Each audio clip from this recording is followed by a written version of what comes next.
என்னடா சொல்றீங்க? இதெல்லாம் முன்னாடியே தெரிஞ்சிருந்தா வீட்டுல இந்த பழைய புக்கு பழைய இரும்பெல்லாம் போட்டதுக்கு பதிலா இதை போட்டிருந்தா லட்சம் லட்சமா சம்பாதிச்சிருக்கலாமாடா.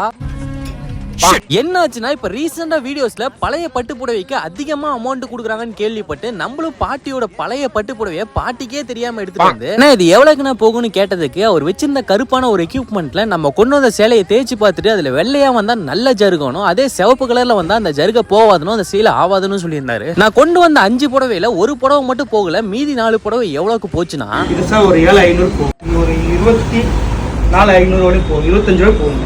இது வந்து ஒரு 2,500 கொடுத்துருக்கோம். இந்த சேர் வந்து ஒரு 12,000 போகும் சார். இதெல்லாம் சேர்த்து டோட்டலா எவ்வளவுக்கு போச்சுன்னு சொல்றதுக்கு முன்னாடி உங்க வீட்லயும் இந்த மாதிரி பழைய பட்டு புடவை ஆகாத கிழிஞ்ச பட்டு புடவையா இருந்தாலும் சரி அண்ணன்ட்ட கொண்டு வந்தீங்கன்னா நல்ல ரேட்டுக்கு பண்ணி கொடுப்பாரு. அண்ணனோட கடை எங்க இருக்குன்னா திருப்பூர் ரயில்வே ஸ்டேஷன் காலேஜ் ரோட்ல வந்தீங்கன்னா ஐயப்பன் கோயில இருந்து 50 மீட்டர் ரைட்லயே அமைஞ்சிருக்கிறது தான் ஸ்ரீ காஞ்சிபுரம் பட்டு சென்டர். மொத்தம் எவ்வளவு வந்துச்சுன்னா மொத்தம் 49,500 சார்.